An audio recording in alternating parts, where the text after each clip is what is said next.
here. People will drift back in, I'm sure, as we get going. So a lot of the work that Adrian and I have been doing over the last year or so is trying to make connections to building officials, building departments, provincial codes people. So one of the connections that we've made is with Joe Rogers. Joe Rogers is a senior advisor for codes and standards in Nova Scotia, and he's going to share his experience and insight into the code world and fenestration and a lot of the other work that he does in the codes as well. So, Joe, take it away. Okay, thank you. Okay, I'll fill in the time a little bit. I'll give you a little bit on my background. I'm actually started off in the construction world as a plumber. I realized engineers knew nothing. I went back and got my engineering degree. Due to that, I've worked as a building official. I've worked in government roles such as I am in now. I've run my own contracting firm where I specialized in a lot of hospital work. I was a senior project manager for Black & McDonald. In government, I've worked for the buildings branch in Ontario, the Ontario Accessibility Directorate, the Fire Marshal's office here in Nova Scotia, a project manager at Public Works. And now my new title is Senior Advisor on Codes and Standards, which sounds real easy because they tell you you're responsible for building, plumbing, energy, and farm codes. And then they pull you into all kinds of stuff related to housing and this and that, and implications of standards in the codes and all kinds of great fun stuff. So what I'm looking at talking about today, and some of it will be a repeat. I'm going to talk about, I guess I should say the minor adjustments. I'm sorry my slide says changes. I heard the last speaker and he says nobody likes change. So just everywhere you see change, just say minor adjustment. So there's a lot of duplication between part 3 and part 9, but there is some subtle changes. So I'm going to cover those. I'm going to talk about the energy codes, both 936 and NECB, because that has a big impact on your industry. And I'm going to talk about the roadmap for Nova Scotia. I'm also going to talk about some of the other provinces. I did have a good chat with New Brunswick. So what I'm telling you is coming from the New Brunswick government. However, I didn't really get a lot of feedback from some of my other counterparts in Atlantic Canada. So when I talk about where they are in the codes and what they're doing, it's basically, I've taken it off publicly available information, such as the CBHCC website or the government website. And I'm only going to talk about the minor adjustments where the code didn't change. I'm not going to talk about, because if I get talking about codes, I could be here all afternoon. So I'm going to try and keep it focused onto where it's been adjusted and go from there. My plan is I should talk for about 40, 45 minutes and leave everybody here plenty of time for questions. The one thing I will bring up first, the Department of Growth and Development is now responsible in Nova Scotia for the national building codes. The OFM is still responsible for the fire codes. I'm the new senior advisor on codes and standards. And the 2020 codes just became effective a couple of months ago on April 1 in the province. And I think everybody knows this, but I always repeat it. Again, the Building Code Act governs construction. So that's construction, renovation, demolition, change of use, relocation, and it sets the minimum standards. Everybody's free to go higher, but this is the minimum standards. Usually when I'm talking to building officials and contractors, I like to look at the contractors and go, this is what you have to build to so you don't go to jail. And that usually gets the contractor's attention. And most importantly, the building code is prospective. Existing buildings do not magically, despite what Mike Holmes says, when he opens a wall and goes, this doesn't meet code. Yes, it did, Mike, back in 1952 when this house was built. So buildings aren't required to catch up, but if you do renovations, etc., that's when the code kicks in. And the code talks about health and safety, fire protection, structural, energy efficiency, accessibility. They're basically the highlights that the code deals with. I'll start with part 3 for large buildings, just because that's the way the code works, and that's the way I did the presentation. I think one of the biggest changes in the national code is the term safety glazing is now used all over the code. I see people taking pictures. I have forwarded a PDF of my whole presentation to Terry. So Terry, please feel free to ship it around to attendees. No problem. Okay. Okay, that's great. And safety glazing refers to a new CGSB standard, which is called safety glazing. So there's a lot of areas now where safety glazing is required. So where you have operable panels, glazing, and doors, windows, generally Class A of the standard is required, and a lot of spaces where humans can come in contact with the glazing. There's been a lot of incidents, especially with wired glass in schools, in exit stairwells, etc., where kids have been being kids and pushing and shoving and jostling around, and someone's hand has gone right through the wired glass, which is a mess. So the code is now restricting in a lot of areas the use of wired glass and requiring safety glazing. So when you look at it now, it's required unless the area is really small, i.e. a 75 millimeter, 3-inch diameter sphere cannot go through it, so pretty tiny, or it's high enough up that it's not expected that a person, if they got pushed into it, would all of a sudden be putting their hand right through the glazing. So you've got those two instances where it's not required. Anywhere else, generally, it will be required. So those type of, just keep that in mind. Related to assembly occupancies, as I said, the first measure is to limit the probability where human impact can come in. So if you have it up really high, the chances of that happening. The code also introduces a standoff distance. So if you're not really expected to get anywhere near the glass, then that's okay too. The second measure is designed to limit consequences. You know, and it deals with assembly occupancies. The real issue has always been in schools. We all know what teenagers are like at 16, 17, jostling around, pretend fighting with their buddies, all of that. So it's important that you really look at your application, or contractors do, to understand when you need to meet these standards in the code.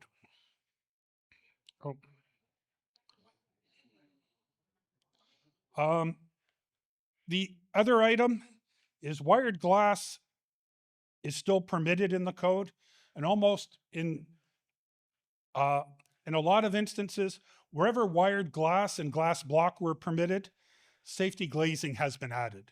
I'm not going to go into all the instances of where that happens, but the general rule from everything I've looked at, if you were permitted previously in the old code, wired glass or glass block, safety glazing was added. And again, that new standard is referenced in terms of glass doors. So if you're putting in glass doors, you're looking at safety glazing. As always, it always talked about having safety glazing for showers, bathtubs, etc. Again, they're referencing now in the code that new standard and meeting Class A, which is the most severe impact resistant in the standard. So some of the other things in the code, non-combustible construction has always been an issue. Depending on how you get, I've talked to a few people prior to coming up here, and the code definition of minor combustible component has always been what's in, what's out. A lot of building officials will look at it and say, The code says such as this, and this, and that means only these things. Others are a little more liberal and say, well, I can see how this is very similar to that, so I'm going to allow it. But there really hasn't been consistency. One of them is wood blocking for attaching window elements and doors and other things. So now it specifically says in the code in 3152, wood blocking intended for the attachment of window elements within an exterior wall is now permitted in buildings required to be non-combustible. So that gets rid of all the confusion that exists out there as far as it goes. And the other big change I'm going to talk about is combustible windows, glazing, and skylights. And in there, it talks about combustible window sashes and frames are also permitted in a building, provided they're vertically non-continuous between stories. Before they were allowed, and there was a bunch of non-combustible construction, distance of separation, a whole lot. So as long as your window isn't basically traversing multiple stories, you're good to go now. So that was a big change. And I know when, I think it was 2022, we reformatted our Nova Scotia building code regulations. And I know a number of people thought we were adopting the 2020 code at that time because it had just been released. And I got a lot of, you didn't include this, this, and this. And one of them was combustible windows and the minor components. There was a lot of people that were wanting to see that in our code. It took a little bit to get here, but we got it now. And that should be, I think, a big help for the industry. Unfortunately, the work on encapsulated mass timber was done sort of on a separate stream by different people. And they looked at the code the way it was written, and it essentially mirrors what was in the old code when it comes to combustible sashes and frames. So in encapsulated mass timber, it talks about windows in contiguous stories separated by not less than 1 meter of non-combustible wall or mass timber. Talks about the aggregate area. So it basically mirrors the older code provisions in the 2020 code. So I know that's an area that has certainly been raised a number of times at the codes board. So I suspect that shortly that encapsulated mass timber will be mirroring what's happening in non-combustible buildings.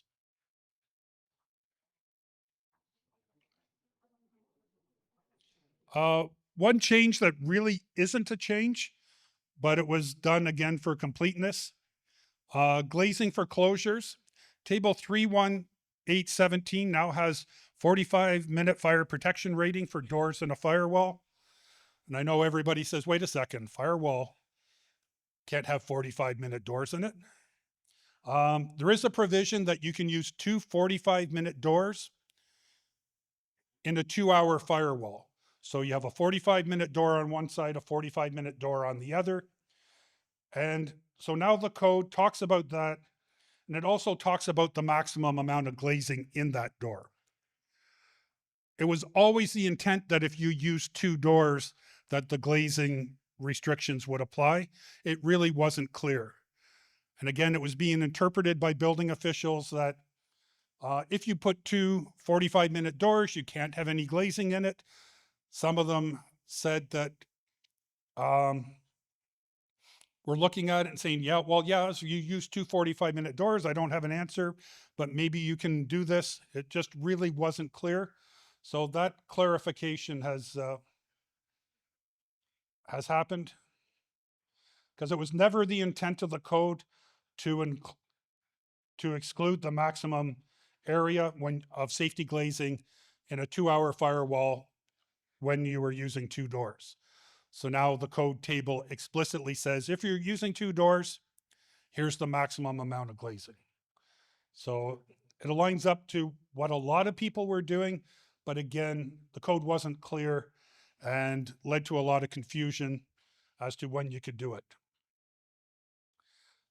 And not so much for part 3. I'm sure I'll get into a little bit more in part 9. But part 3 has updated protection of openable windows.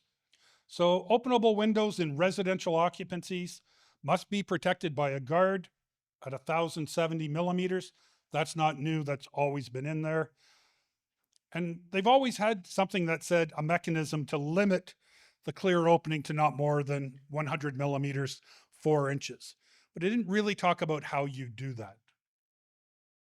So the code now talks about that can only be released with the use of tools, special knowledge to control the free swinging or sliding. They don't spell it out. In my opinion, they're talking about window opening control devices. And I don't know why they didn't go and just talk about the standard. They do a little bit in the appendix notes. I think it really would have been clearer, especially in part 9. But just be aware that this is now in the code. And it may cause some confusion because I don't think they really did a good job on it.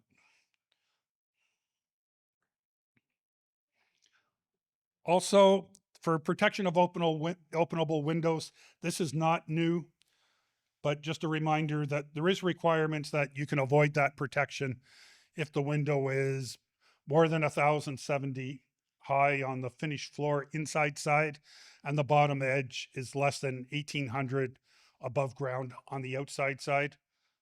I've got a diagram here, and I'll talk about this in part 9 as well, because in part 9, it worded the same way, but the numbers are different. So it's important to, if the person is trying to avoid having window opening control devices, it's important to understand, as if you're a contractor or supplying them, where they are and how they're being used. Especially the difference between part 3 and part 9 is a lot different.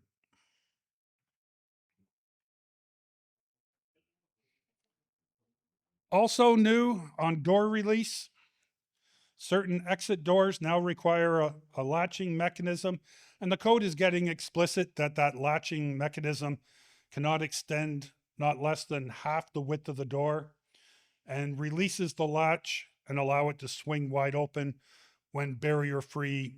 Basically, the forces in 3.8 are applied to it. So the code is getting a little more explicit on door release hardware and where it's located and how big it's to be, etc. So just keep that in mind for projects going forward. I know architects specify hardware and that you might want to remind them about this. As well, door release hardware needs to be installed between 900 and 1100 millimeters above finished floor. It's probably, most people here probably won't deal with it, but Nova Scotia does have specific requirements in long-term care hospitals and those types of facilities regarding blue pull stations and how they are to be released, especially if these doors are controlled by electromagnets, etc.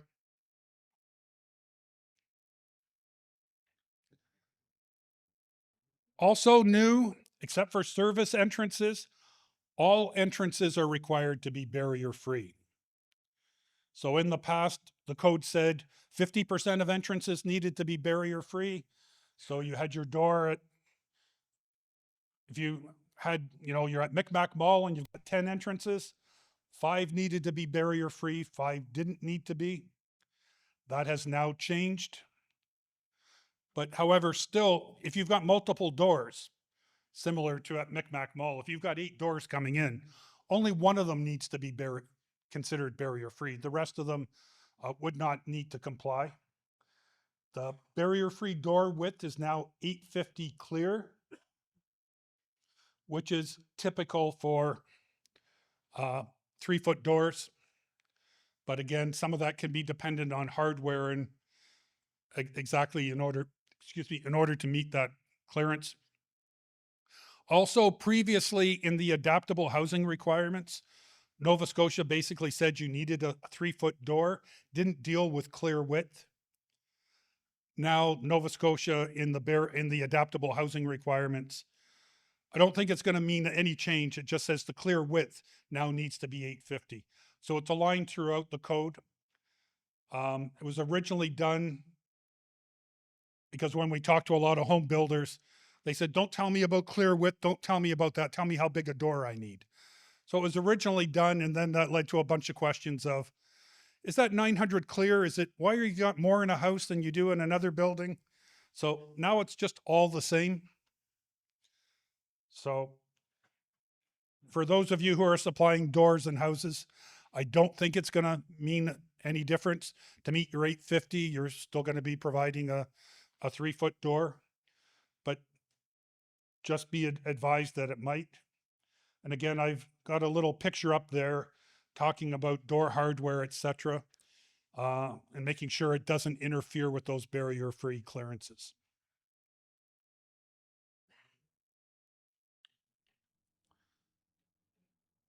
Another big change is tactile signage.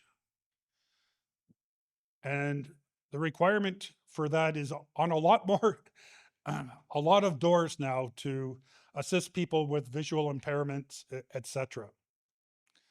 And I know you probably won't be dealing with signage, but there are a lot of options, and maybe you're going to be asked, well, can I get the door with the sign already posted on it? I'm just making you aware of this tactile signage requirement. And you basically have a bunch of options. So what you want to do is you want to have your tactile sign and visual sign on the latch side of the door. So regardless of left swing, right swing, have that on the sign, have that on. The code does allow you to put the visual sign actually on the door. And in cases such as double doors, where the latch side really doesn't have a wall beside it, the idea is that you just default to the right-hand side. So even though where you've got a double door, and that might be one door swinging in, one door swinging out, as sometimes done in large hospitals, or two doors swinging out, say from a gymnasium in a school, the signage is required to be on the right-hand side. And you want it centered no higher than 1,500 above finished floor and not more than 300 from the door. So you want to have it in a location that someone who has got visual impairment, if they need the braille off it, they can read it by going up and touching the sign and figuring out where they are.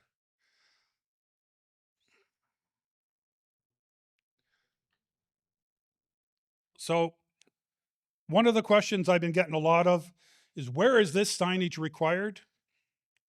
So anywhere a sign is required in the barrier-free section, accessibility 3.8, it needs to meet this. Also, when you go into other spots in the code, it talks about crossover floors, floor numbering, tactile signage in exit doors, potentially door release hardware if you've got, electromagnetic locks. I've done a quick run through. These were the big ones that came up at me. There might be a few more, but in general, these are the big ones that popped up that I want to make you aware of. And I have looked online, and signage for at least those ones anyway is readily available online. So now I'm going to talk a little bit about part 9. I apologize, a number of these are going to mirror with slight exceptions, but it's important to understand where you are in the code and what the rules are.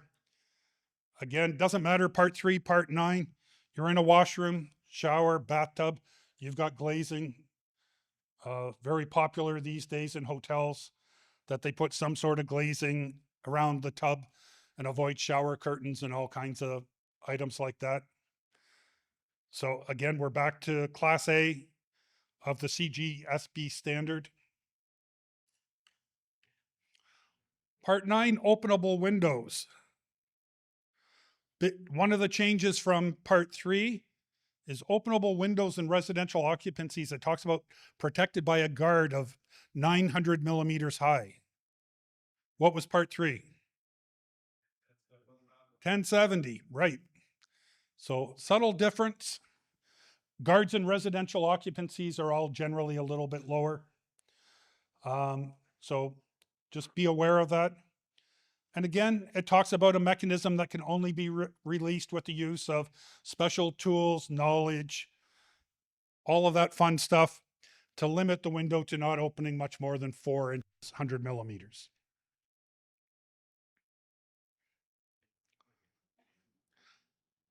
Again, it does not apply if the bottom edge of the window is 900 millimeters above finished floor, or the bottom edge is located less than 100 millimeters above a floor or ground level outside the window.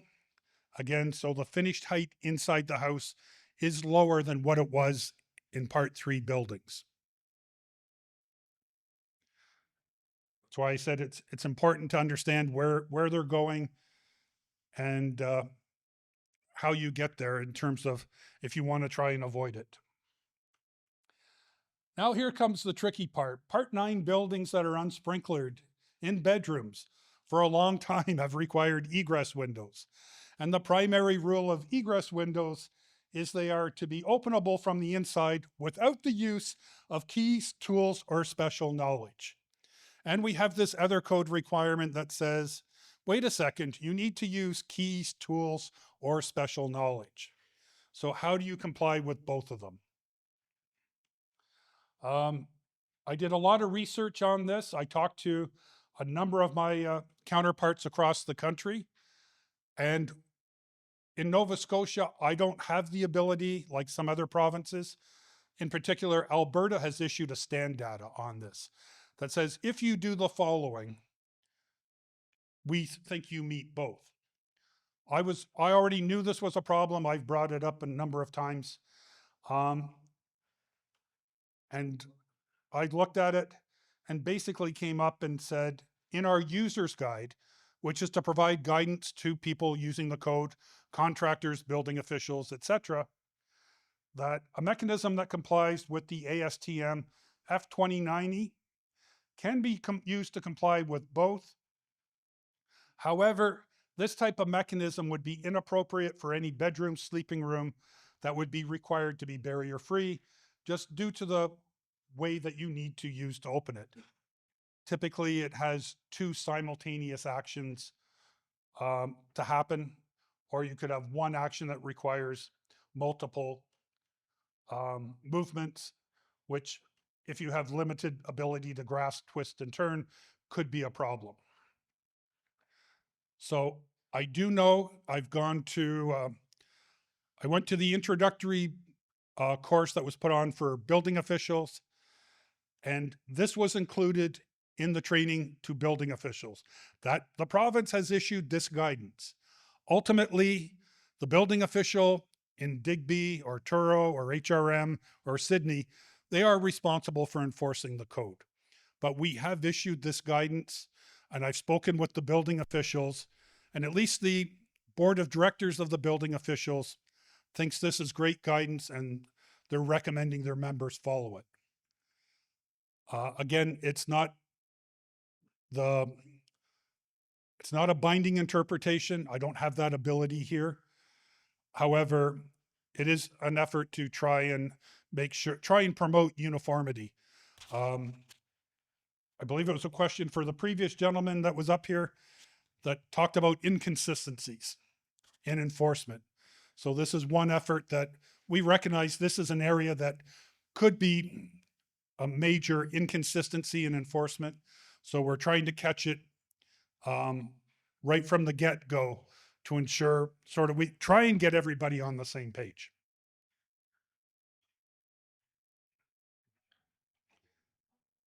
I'm going to talk a little bit about guards. I know it's not really fenestration, but more and more we're seeing guards that have glass in them, etc. So just be aware if you're making guards that have glass in them, that the wording in the code changed here, but ultimately, if you look at the two pictures, it's the same thing. So they adjusted the wording. It looks different. It reads different.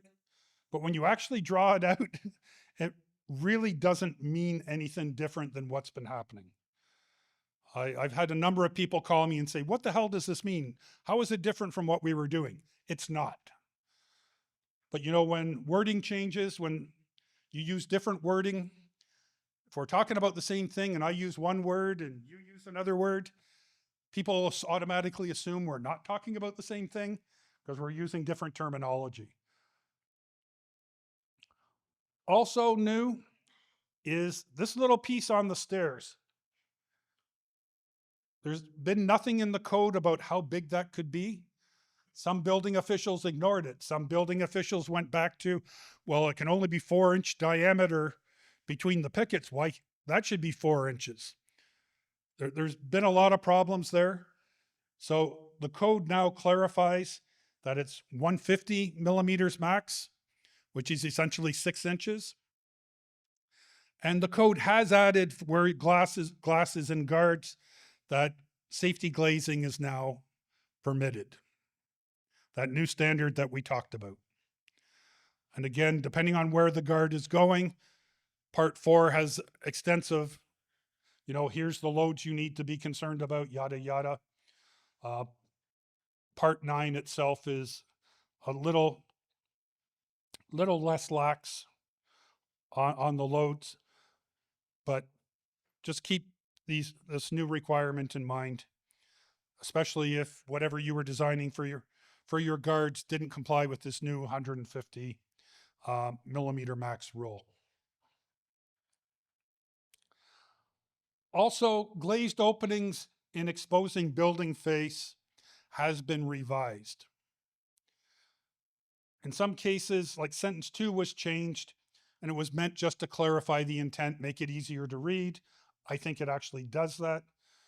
But there is a new sentence 7 that permits the area of glazed openings to be up to twice the area if the openings consist of glass block, or the building is sprinklered provided all rooms, including closets, bathrooms, attached garages, adjacent to the exposing building face that have openings are sprinklered, notwithstanding any exemptions in 32512, which references a sprinkler standard. And if you go to the NFPA standard, it tells you in houses that you don't have to sprinkler bathrooms less than 55 feet squared, closets, pantries, non-combustible or limited combustible surfaces are on the walls. Attached garages don't have to be sprinklered, all of that. Just as a reminder, the code trumps any standard. So when the code says you need to have the whole building sprinklered, including closets, bathrooms, attached garages, yada, yada, yada, that takes precedence over the standard. So while the standard doesn't require it, if you are going to be increasing the amount of glazed openings permitted, just remember that. That's a new requirement in the code. Going to talk a little bit about energy efficiency. It seems to be on everybody's radar, especially with the new tiered system. Who's doing what? When do we have to do it? What's it really mean to us? So in Nova Scotia, the regulations, if you're following the prescriptive path, put the whole province in basically zone 6. As you can see from the map, we sort of have a little squiggly line that I like to say runs from Yarmouth to Liverpool. That's actually zone 5. It's not much into zone 5. I think Yarmouth is 39, 90 degree days. Halifax is 4,000, which 4,000 is zone 6, and below 4,000 is zone 5. There really isn't that much of a difference. But for ease of consistency, Nova Scotia isn't a huge market. It's way easier just to say, follow the rules for zone 6, and that stays in there. And that's for both the NECB and 936. If you're doing modeling, you can use the actual degree days in the area. But if you're following the prescriptive path for ease of training and ease of everything, it really doesn't make sense to have this small area in the province do something different. And for energy efficiency, it's always important to read the code, because we all have different ideas of what things mean, but the code often means something very, very specific. So for Part 9 energy efficiency, the term fenestration means building envelope assemblies, including frames that transfer visible light, such as windows, clear stories, wall panels, glass block transoms, swinging glass doors, overhead sliding, glazed inserts. So it's basically fenestration for Part 9 means a lot of what we commonly deal with and call fenestration. And I mentioned a couple of slides ago about the tiered codes. Basically, the performance for housing and small buildings, Tier 1 is just prescriptive base code. Tier 2 is giving you approximately 10% improvement. If you model, you have to show 10%. If you do the prescriptive option, you may end up doing better than 10. You may do slightly less than 10. It's designed to give you options and get you to around 10%. Tier 3 is 20. Tier 4 is 40. And Tier 5 is 70. I'll talk about it in a little bit, but Nova Scotia has laid out the pathway for Tiers 1, 2, and 3. We are leaving the higher tiers open still for government direction. So we haven't received that direction from government.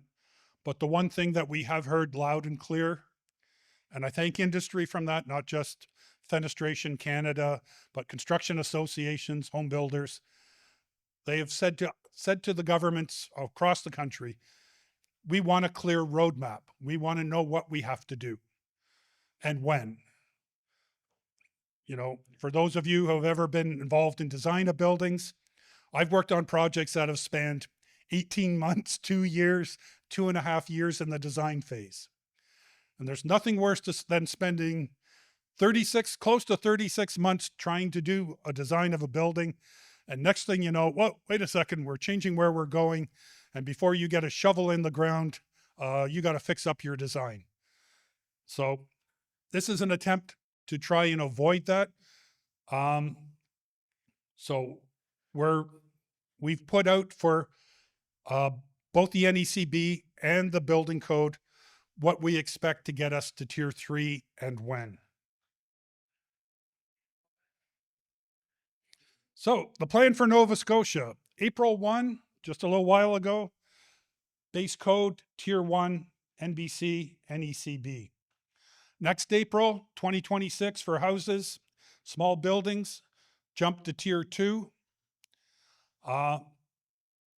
In the HRM area, and even some of the production builders outside, from what I'm seeing, they're pretty much already at Tier 2, especially those that are working with energy advisors, etc.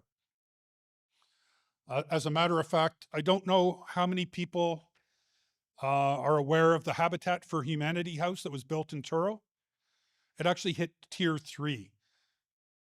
Air tightness was something crazy like 1.06, which is incredible for a house that was built by a bunch of volunteers, sort of being overseen by Habitat for Humanity. So when builders tell me they can't do it, I go, Habitat for Humanity can do it. Surely you guys can do it. Because they're coming in, some of the production builders, when they do air tightness testing, they're coming in at 3, 3.5, sometimes 4.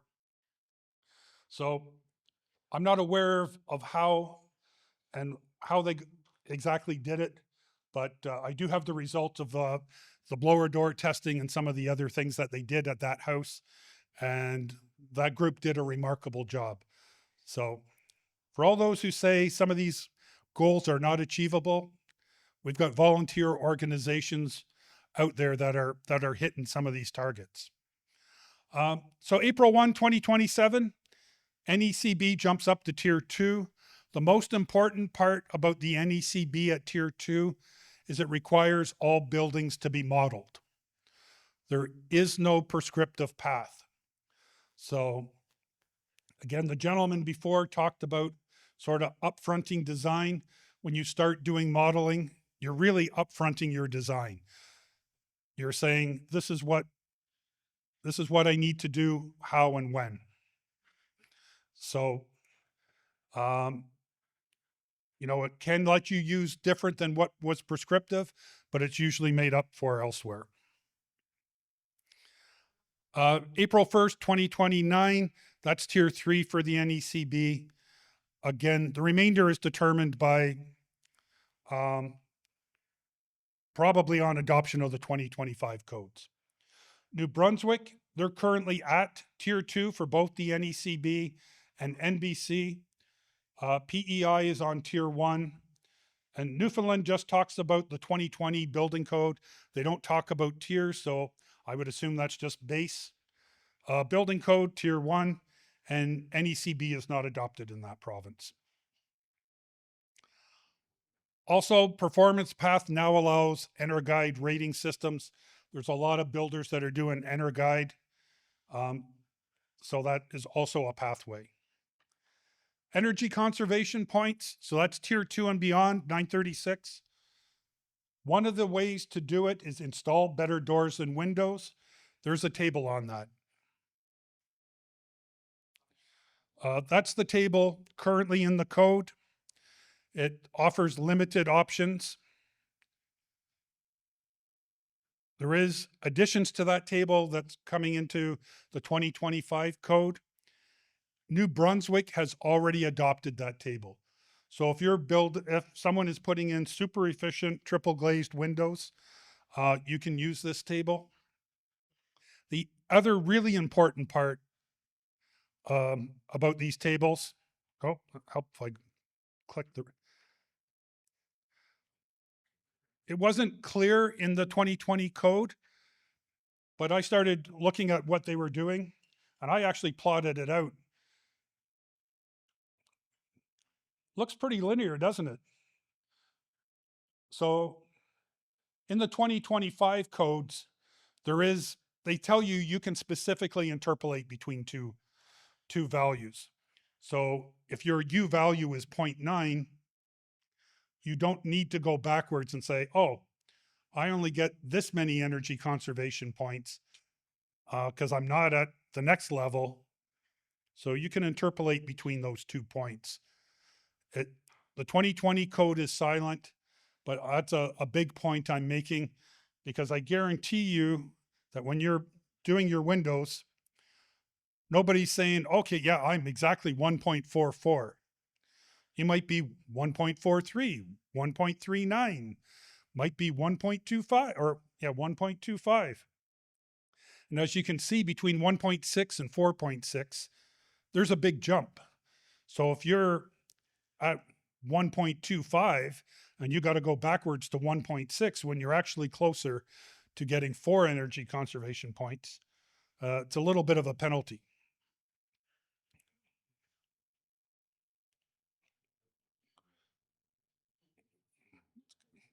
NECB.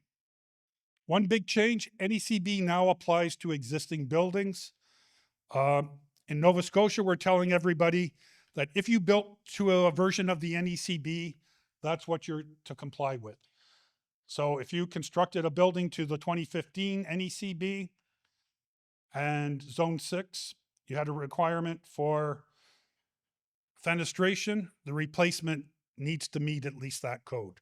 So if it was 2.2, whatever you put in is 2.2 or better, even though the current code would require 1.9.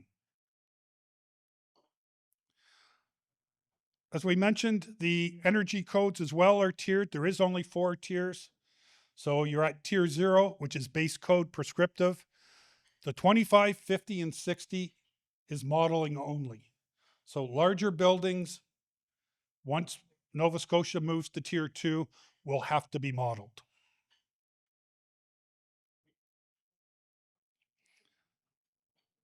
So some of the U values in the code, the 2017 had a U value of 1.9. It's now 1.74. Skylights are now 2.41 and have a separate row in the table. Skylights was missing, and doors are still 1.9. The last thing I'm going to talk about is the code system recently changed. It's basically a more industry-led or government-led system from the old Canadian Commission on Buildings and Fire, CCBFC, which was more industry-led. And the big rationale for that change is governments such as mine, such as Ontario and others, that get the national code and go, well, this was a priority for us. It didn't make it into the national code, so we're going to change it. So Nova Scotia's made changes, and I know we've committed to reducing them where possible. We're have very small changes with the exception of accessibility, but provinces are committed to moving towards harmonization. But I strongly encourage you, there is an advisory group on the codes of industry, task groups, code committees, all allow public participation. If there's something that you're interested in, if you're interested in mass timber and getting some of those restrictions removed in mass timber, participate in the public reviews. It's important that we hear from industry, because I can tell you, as a government employee, when we consult and hear nothing, government says we didn't hear anything, we're good, everybody likes it. And then they go do it, and then everybody's up in arms because everybody thought somebody else would say, no, this is dumb. So if you think it's dumb, that's great. Get it out there. If you agree with it, it's great too to say, I support this, or I support this with the following changes for the following reasons. And all information is on the CBHCC website. And that's what I've got for you. I'm not sure how I was doing on time. That's good. We got about 15, and we probably got about an hour's worth of questions coming. So yeah. And if we don't, I'll be surprised. Yeah, I've got a question. When is glazing in a wall, in an exterior wall, is below guard height? When is that required to be designed to meet guard loads? Sorry, I was getting a lot of feedback. Yeah, Mary. Yeah, sorry. You turn the volume. I think it's bit. been fixed. Yeah, we're good. Yeah. So the question was, when is glazing in an exterior wall that is below the guard height of 900 millimeters in dwelling units required to be designed to meet guard loads? That's a very good question. Yeah, I just want to bring it to your attention. So the Part 9 code language on guards, because it calls out windows and stairwells and landings specifically, some people interpret it to mean that this only applies to windows and stairwells and landings. But there's been opinions expressed by safety codes officers that the catch-all language in the beginning that says every surface to which access is provided needs to be protected by a guard wherever it's not protected by a wall, that catches ordinary windows outside of stairwells and landings. And so that interpretation was made official in BC in October of last year, not as a part of the code itself, but by a code interpretation committee. And so they're saying this is our interpretation. It's not binding on the municipalities, but it's what we think is the correct interpretation. And it came out from EGBC, which is the Engineers of BC, AIBC, which is the Architects of BC, and Building Owners of BC. And so Terry asked Alberta what they thought of that, and they thought that was also the correct interpretation. So I have a feeling it's going to flow from BC potentially across the country. It probably will. I would have to open the code, and again, very often what gets missed is there is a catch-all at the beginning that says this is what it applies to, and then generic code requirements get caught up in that catch-all, even though if it sort of implies something different in that state. I would need to look at it, but I do know BC has a code interpretation committee. So I think they probably would have done the homework, but I would need to look at it. I can't give you an answer, but I strongly suspect if I follow the code, because I don't think our code is that much different than BC, I would probably arrive at the same conclusion. Yeah, and I think that's likely, and it would also mess around with your WOCDs, because a WOCD or a sash restrictor may not be able to resist the guard loads, which are much higher than the fall prevention, like 65 pound. Dave, don't say that.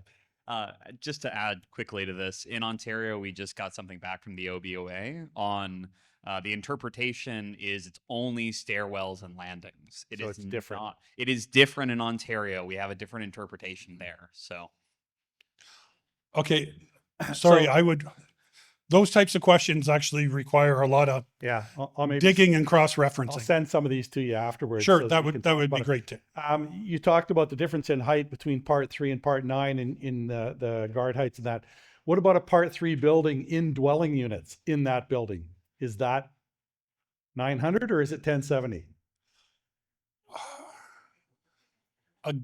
I'm off the top of my head, without digging back into the code, I think part 3 sends you to part 9 In a dwelling unit. for dwelling units. Okay. So if it's within a dwelling unit, I think they would apply, but I would have to see exactly how it sends you back. Okay, great. Hands going up.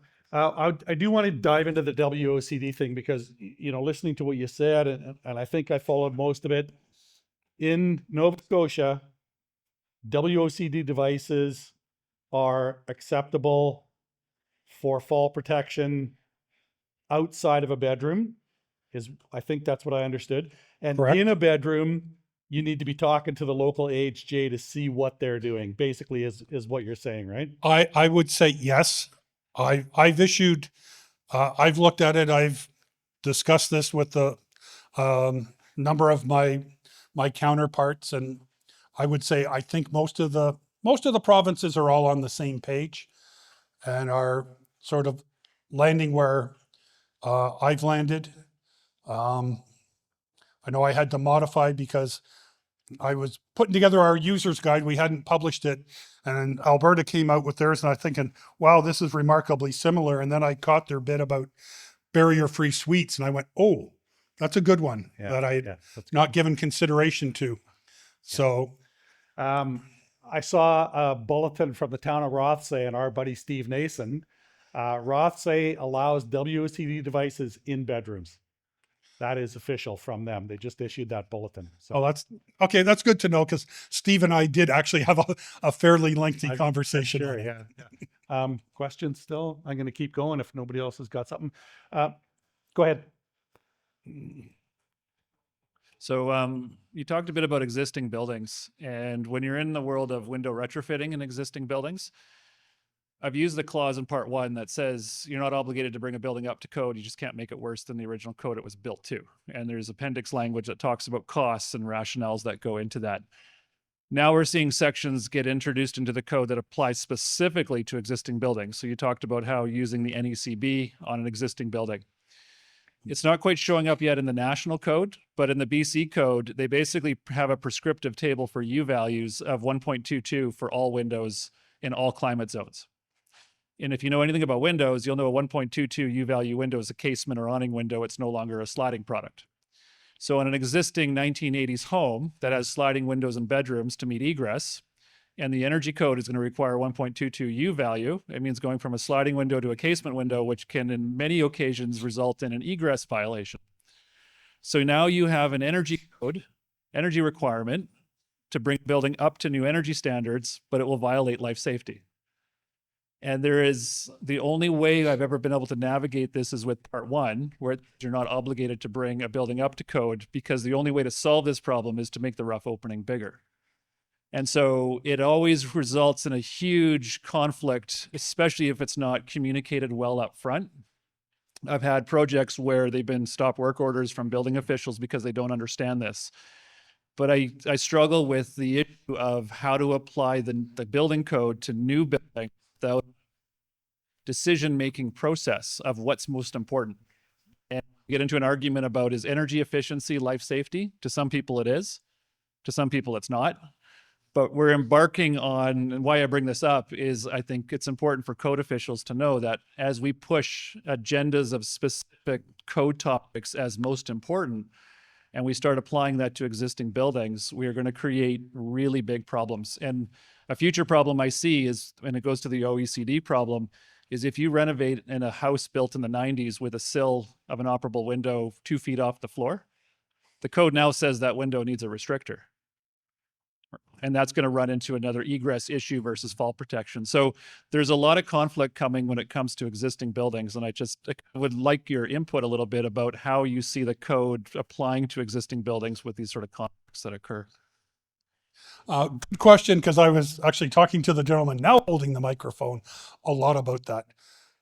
10 years ago, I was a big proponent of starting to get the work on alterations to existing buildings, recognizing there's a lot of problems that when you read most building code acts across the country, Nova Scotia says the code applies to the work being done.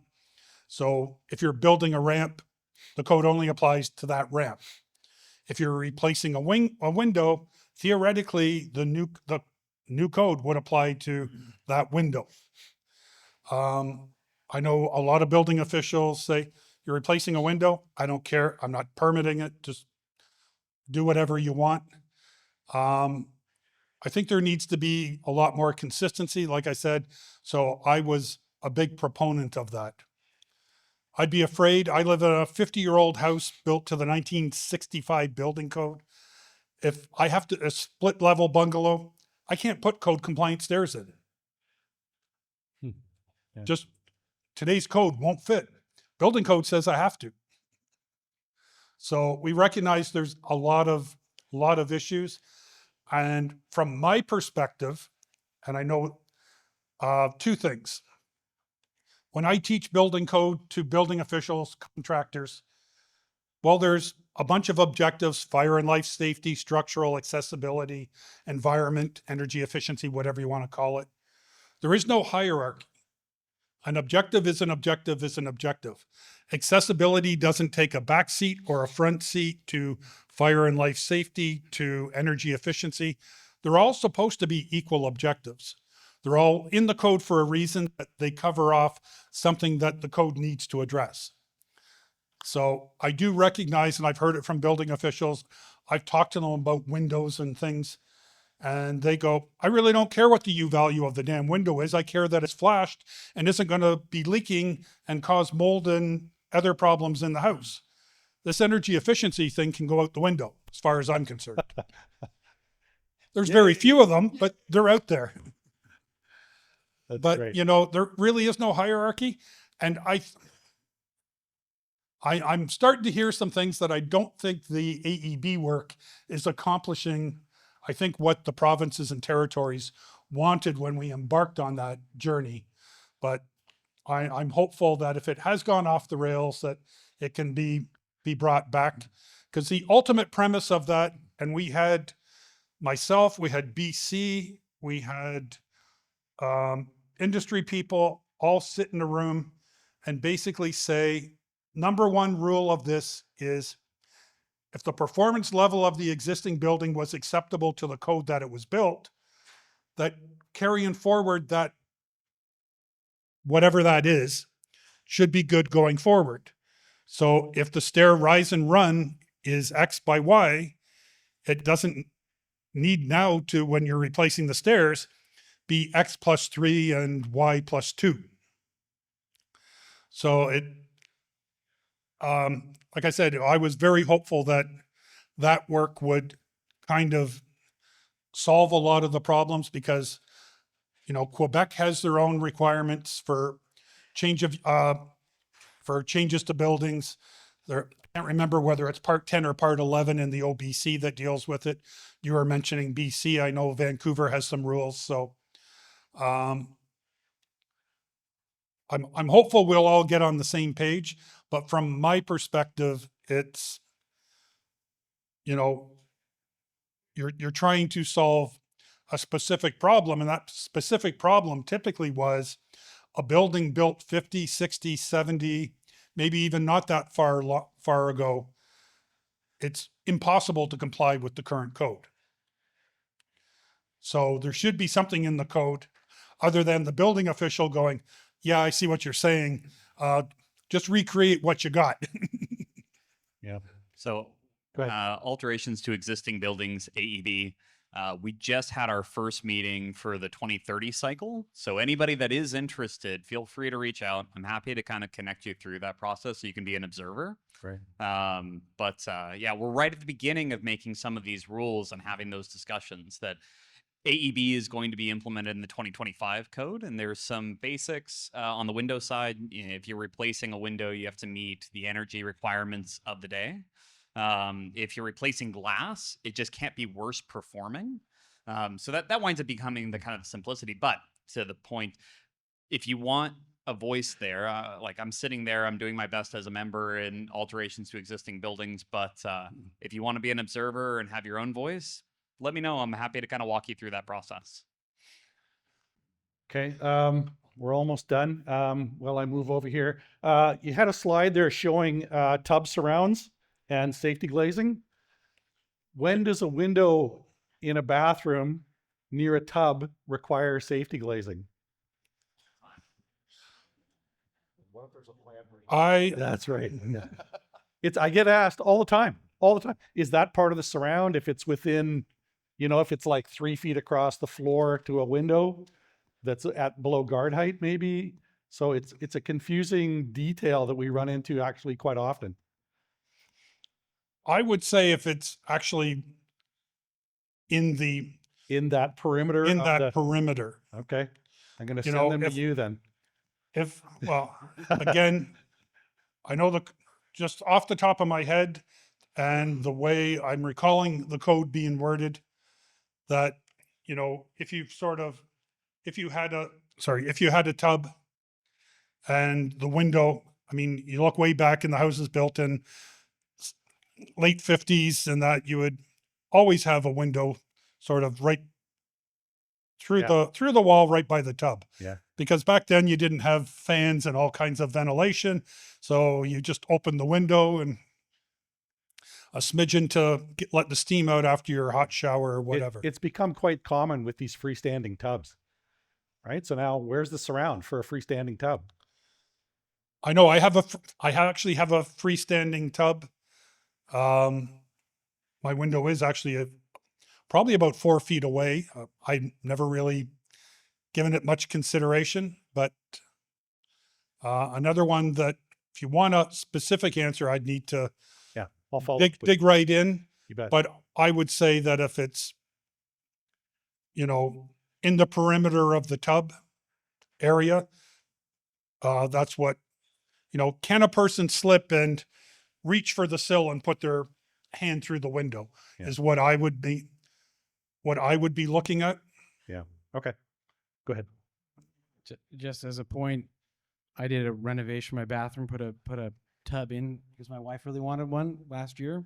The tub has been used all of about 8 times. So, but actually I just wanted to touch on, and it's on your comment too, Terry, about reaching out to the authority having jurisdiction.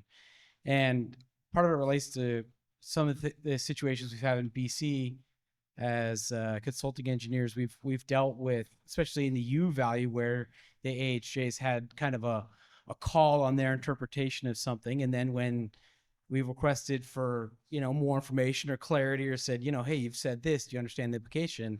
The response has been like, oh, well, we're not the law. We're just telling you what we'd like to see, like the kind of burden of responsibility they offload. And so I just wonder, when we're reaching out, and for yourself, when you reach out for decisions by the AHJ, I've never seen a city official get litigation because they sent an email. So how much can we rely on their feelings of it for their specific region? That's what I'm trying to get to. Yeah. I mean, in Nova Scotia, we do have an appeal mechanism. I've seen some stuff come through there that just makes me shake my head. Yeah. This should have been a conversation on a job site, not 3 weeks of documentation going back and forth on an appeal.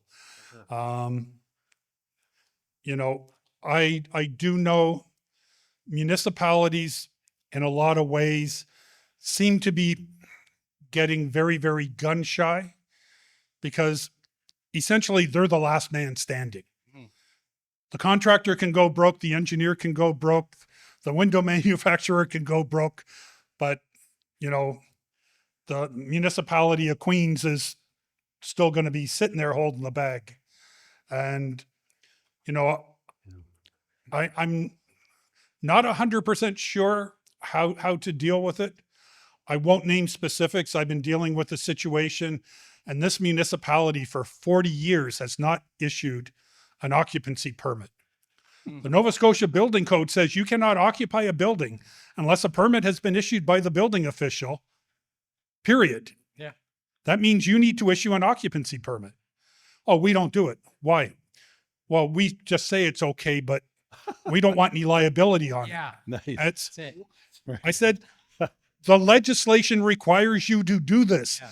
You have actually probably increased your liability 42 times over what you thought you were saving yourself. Nice. Because Crazy.